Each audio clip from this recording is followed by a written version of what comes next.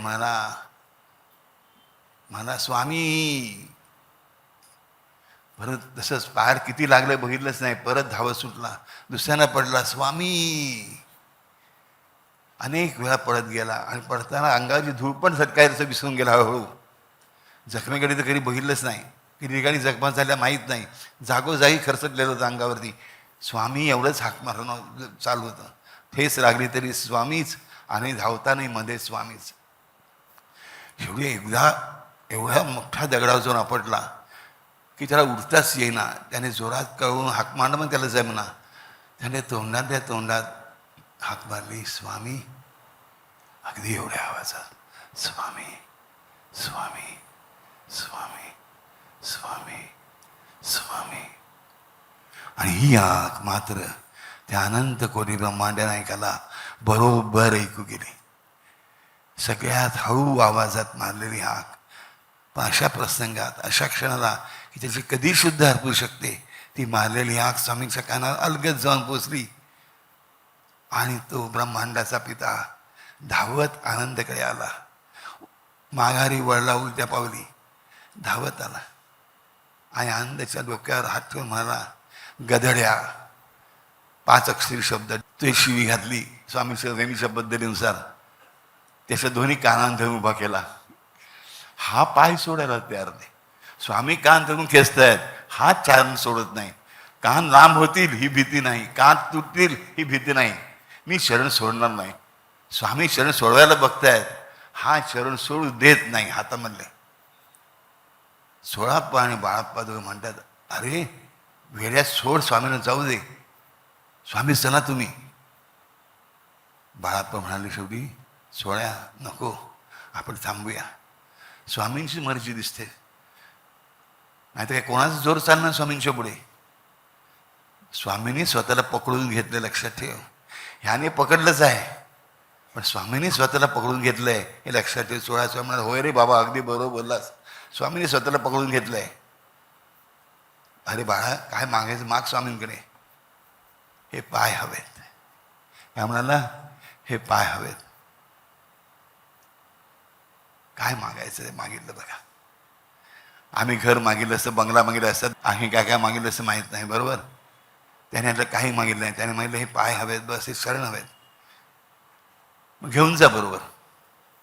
आम्ही काय म्हणाले? घेऊन जा बरोबर. असं हात केला आणि निघाले परत चालून.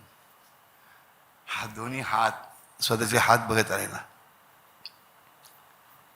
ह्याच्या हाताकडे पाहता पाहता बाकी सगळे बाळापा स्वपा सगळे निघून गेले. वामन बुवा मात्र मागे उभे होते, याला बघत. आता शत्रुरूपी मित्ररूपी शत्रू दुसरा तोही बघतोय. हे काय चाललंय, काय बेडेपणा. सगळं अंग ठेसकायलंय. अरे ह्याच्या अंगावर कुठेच जखमा दिसत नाहीत. आत्तापर्यंत एवढ्या जखमा दिसत होत्या, सगळ्या जखमा गेल्या कुठे अंगावरच्या. अरे तो ह्याला विचारतो आनंदला, मला कुठे जखमा झाल्या होत्या? मला ना माहीत. म्हणजे जखमा झाल्या होत्या त्या फक्त दुसऱ्याला दिसल्या, ह्याला दिसल्याही नाहीत आणि जाणवल्या नाहीत. त्याला हेही कळलं दुसऱ्याला की त्या जखमा आता बऱ्याच झाल्या, स्वामींचा स्पर्श झाल्या बरोबर याच्या कानांना.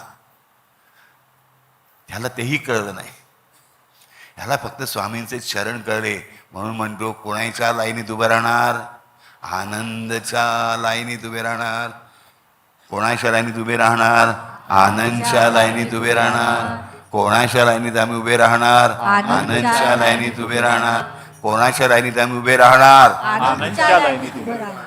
बोला स्वामीराज महाराज की जय. हा हाताकडे बघत रस्त्याच्या एवढा सगळे नाते जमा झाले.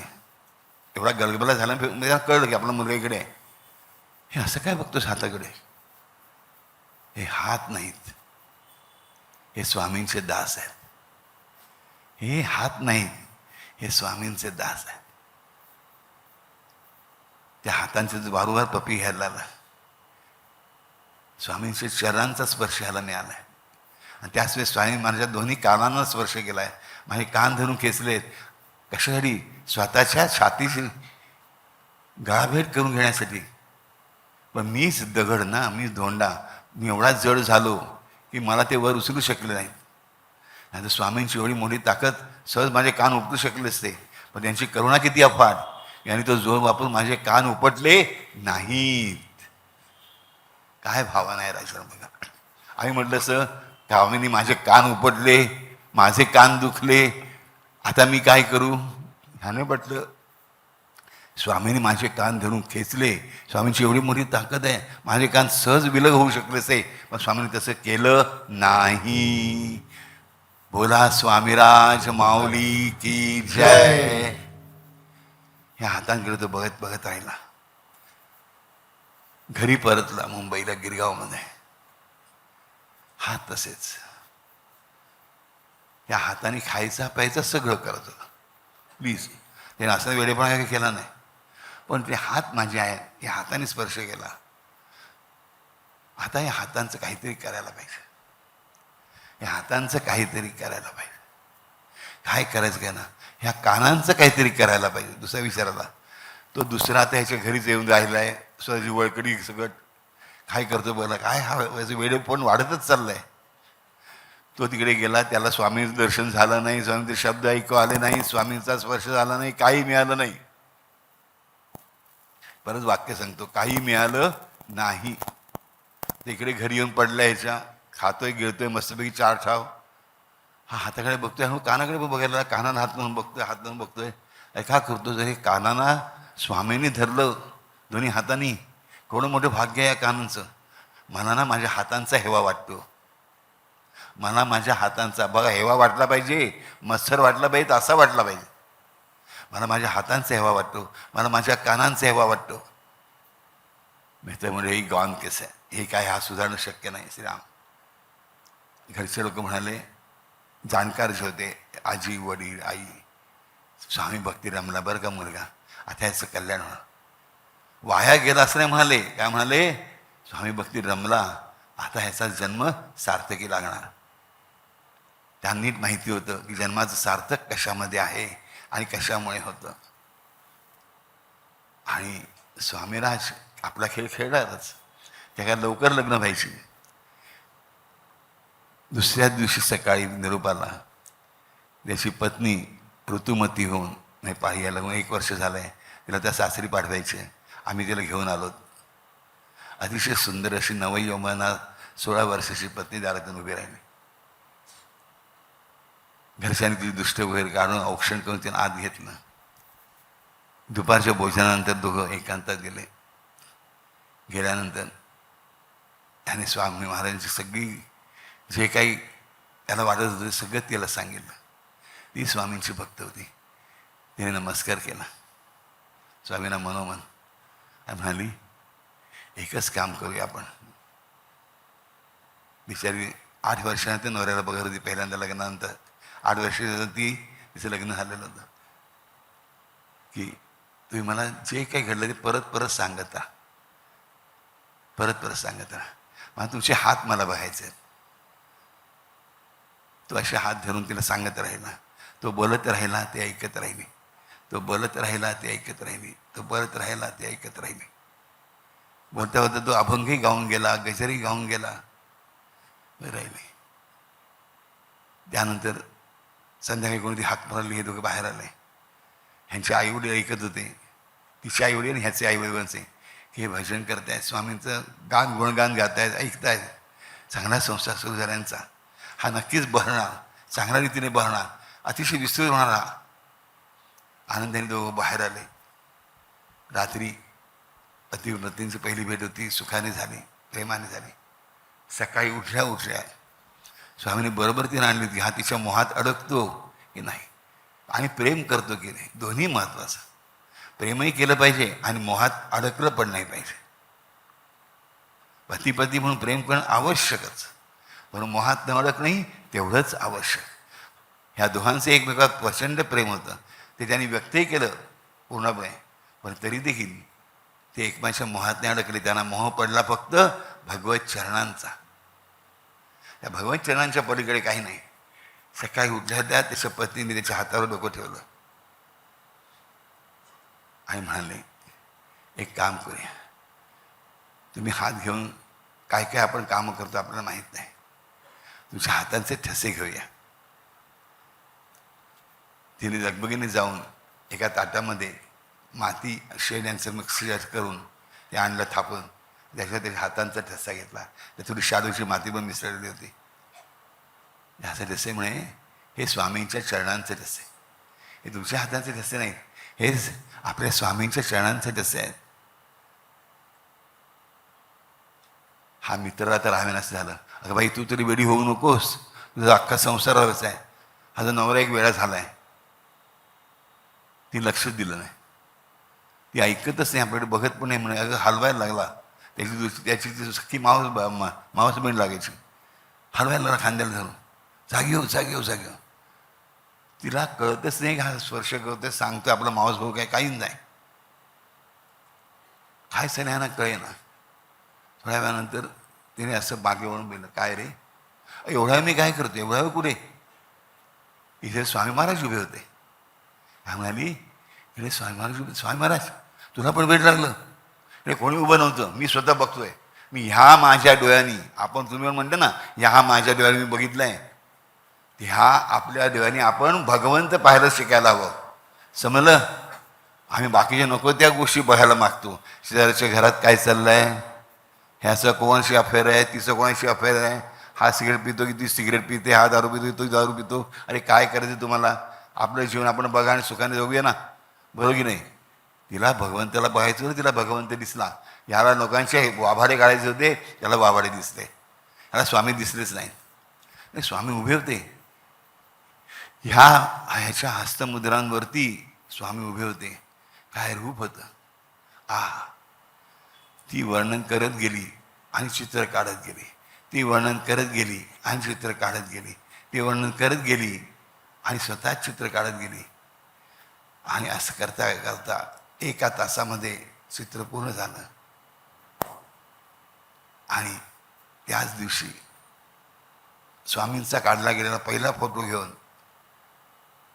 यांचे एक दुसरे मित्र शेजारी यांच्याकडे आले.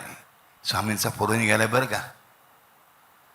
तो फोटो बघतायत लोक हातात घेऊन आणि हिने काढले चित्र बघतायत. काहीही फरक नाही. ही सामान्य मुलगी, एक सामान्य स्त्री, पतीवरची निष्ठा, देवावरची निष्ठा, सद्गुरूंवरची निष्ठा, भगवंतावरची निष्ठा काय करून जाते बघा. हा कपाळ करण्याचा मावस भावनेचा मित्र मात्र काय राहिला, तसाच कोरडा राहिला. त्याला आता पहिल्यांदा आश्चर्य वाटलं. त्याने नमस्कार केला, कारण चमत्काराशिवाय नमस्कार नाही. आमचा नमस्कार मात्र कसा पाहिजे, चमत्कारासाठी नाही, तर भगवंताच्या कृपेसाठी हवा. भगवंताला भगवंत मानूनच हवा. केवळ देणारा तो देव ह्या भावनेने नसावा. ह्या दुसऱ्याने शांतपणे पहिल्यांदा त्यालाही स्वामीने बुद्धी दिली. वामनराव वामोरीकर दारात उभे राहिले येऊन. बघा, स्वामींनी पाठवलं आहे. पहिलंच वाक्य काय आलं त्यांचं, स्वामींनी सांगितलं आहे तुमच्या घरी यायला. ते त्यांनी फोटो बघितला आणि त्यांनी चित्र बघितलं. फोटो त्यांनी आधी बघितलेलंच होता, आता परत बघितलं आणि बाजूला ठेवलं चित्र बघितलं. कोणी काढलं, कोणी फोटो बघून काढलं नाही, फोटो तर आत्ता आम्ही दिला. त्याने आधीच काढलं होतं. ते चित्र काढल्यानंतर ते चित्र बघून आम्ही हा फोटो दाखवला. भगवान सांगितलं, तुला स्वामींनी दर्शन दिलं आणि तुझ्या बोलण्यातून हिला स्वामींचं दर्शन झालं. हे अति उत्कट दर्शन आहे. आयुष्यभर स्वामींची सेवा करा. आणि खरंच सांगतो मनापासून, ह्या दोघा पती पत्नींनी स्वामींची आयुष्यभर सेवा करत करत आपलं आयुष्य घालवलं. सगळा प्रपंच सुंदररित्या केला. कोणी वैरागी झालं नाही. वैराग्याची आवश्यकताच नाही पडत. देवाला लक्षात ठेवा, वैराग्य आपल्याला अनुभव करावं लागतं. कुठेतरी आपल्या लोभाला, मोहाला, कामाला, क्रोधाला मर्यादा घालावी लागते. का? ह्या सगळ्या गोष्टींमुळे आपण देवापासून दूर जातो. म्हणून काम आणि क्रोध या दोन गोष्टी देवापासून तुम्हाला खूप दूर घेऊन जातात. तुम्ही दिवसभर भजन करा आणि दिवसभर संताप करा, तुमचं भजन विरून गेलेलं असतं. लक्षात ठेवा. मग काम आणि क्रोध, काम, क्रोध, लोभ ही ती नरकाची द्वारं आहेत. सगळ्या ठिकाणी सांगितलेलं आहे. विविधस्य नरकस्य. तर लक्षात ठेवा राजनो, ह्या तरुण असणाऱ्या पती पत्नींनी सुद्धा संसार केला. त्यांना मुलंबाळी झाली, सगळे सुखाने संसार केला, परंतु कधीही ते स्वामीला विसरले नाहीत. आणि महत्त्वाची गोष्ट म्हणजे प्रत्येक वेळी अक्कलकोटला गेले, अगदी यांच्या शेवटच्या वर्षापर्यंत आयुष्याच्या, की त्या जागेपासून अक्कलकोटच्या तिकडे त्यांना कळलं की स्वामी महाराज जवळच्या गावात गेलेत. त्या गावापर्यंत 8 मैल पती पत्नी धावत जायचे. शेवटची 4-5 वर्ष धावता येईना. वय 75च्या पुढे गेलेलं होतं. 78-79 वय होतं. कसं धावायचं ते त्यांच्या पतीने धावत होते. तेव्हा धावत जाता होते. लक्षात की गाव आलं. ते मारुतीचं मंदिर होतं कॉर्नरवर, ते दिसलं. तिकडे उभे असलेले स्वामी दिसायला लागले. ह्याला काय वाटलं माहीत नाही. पहिल्यांदा त्याने स्वामीकडे न बघता त्याच्या हातावर बांधलेल्या घड्याळाकडे बघितलं. तेव्हा ॲक्च्युली स्वामीने देह सोडून बरेच वर्ष होऊन झालेले. स्वामी समोर दिसत असून घड्याळाकडे बघितलं. अरे, आपण धावायला सुरुवात करून फक्त 5 मिनिटं पण नाही झालेली, आपण एवढे लांब कसे आलो 8 मैल अंतरावरती. त्याने पत्नीकडे पाहिलं, पत्नीने त्यांच्याकडे पाहिलं, पतीकडे पाहिलं. आणि त्या क्षणात दोघांनी स्वामीशाने आपले प्राण त्यागले. त्यांचे प्राण स्वामीने आपल्या चरणांमध्ये खिचून घेतले. शांतपणे साक्षात देवाकडे पाहता पाहता. कारण ते 8 मैल धावलेलेच नव्हते. त्यांचा देव त्यांच्यासाठी धावला होता. ते गाव घेऊन देव इकडे आला होता.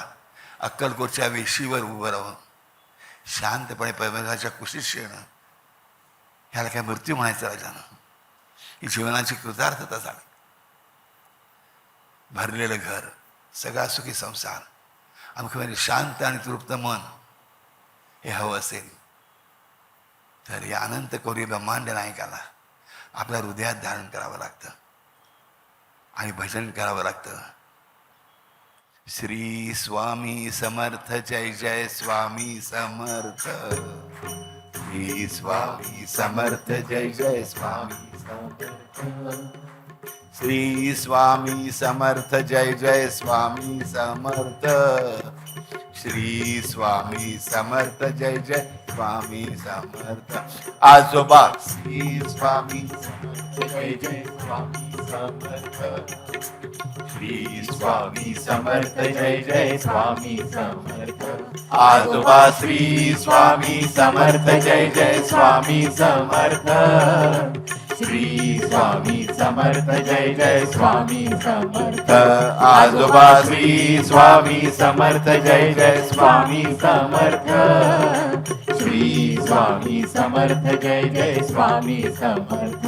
आजोबा श्री स्वामी समर्थ जय जय स्वामी समर्थ. श्री स्वामी समर्थ जय जय स्वामी समर्थ. आजोबा श्री स्वामी समर्थ जय जय स्वामी समर्थ. श्री स्वामी समर्थ जय जय स्वामी समर्थ. आजोबा श्री स्वामी समर्थ जय जय स्वामी समर्थ. श्री स्वामी समर्थ जय जय स्वामी समर्थ.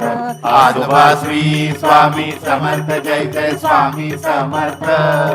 श्री स्वामी समर्थ जय जय स्वामी समर्थ. आजोबा श्री स्वामी समर्थ जय जय स्वामी समर्थ. श्री स्वामी समर्थ जय जय स्वामी समर्थ. आजोबा श्री स्वामी समर्थ जय जय स्वामी समर्थ. श्री स्वामी समर्थ जय जय स्वामी समर्थ. आजोबा श्री स्वामी समर्थ जय जय स्वामी समर्थ. श्री स्वामी समर्थ जय जय स्वामी समर्थ. आजोबा श्री स्वामी समर्थ जय जय स्वामी समर्थ. श्री स्वामी समर्थ जय जय स्वामी समर्थ. आजोबा श्री स्वामी समर्थ जय जय स्वामी समर्थ. श्री स्वामी समर्थ जय जय स्वामी समर्थ. आजोबा श्री स्वामी समर्थ जय जय स्वामी समर्थ. श्री स्वामी समर्थ जय जय स्वामी समर्थ. आजोबा श्री स्वामी समर्थ जय जय स्वामी समर्थ. श्री स्वामी समर्थ जय जय स्वामी समर्थ.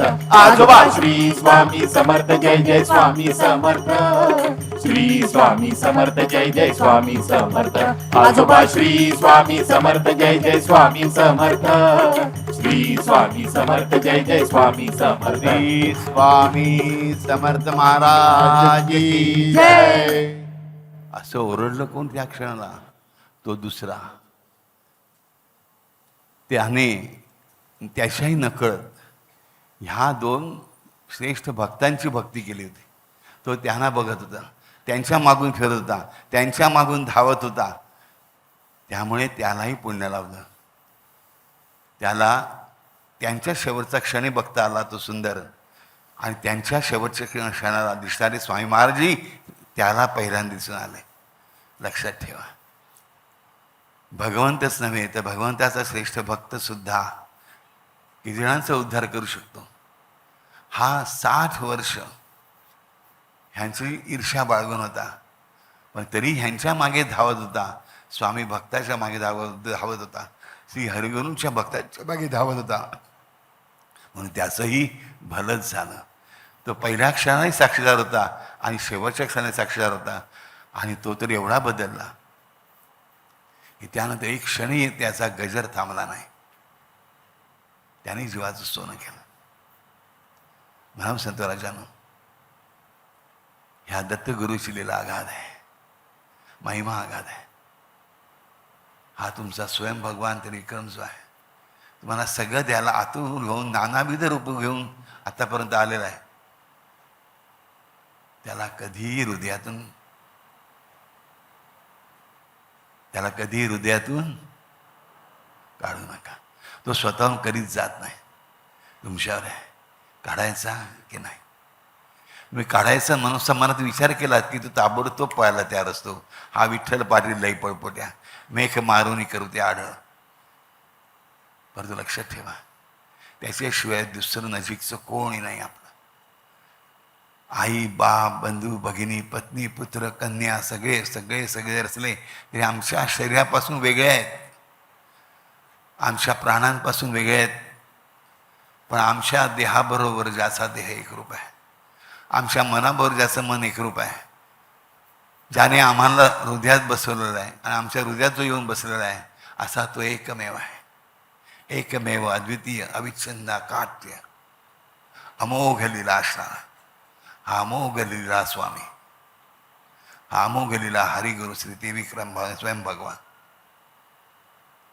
त्याच्या शरणांशी कायम राहा, त्याच्या मागे धावत राहा, त्याच्या शब्दावर नाचत राहा आणि तुम्हाला कळेल जीवन किती सुंदर बनतं, जीवन किती उत्कृष्ट बनतं.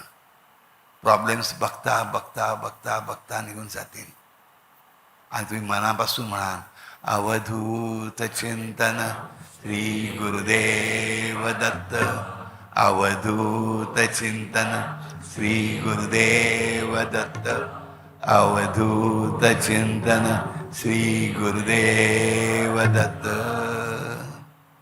हरिओम. श्रीराम. अंबत. Love you all.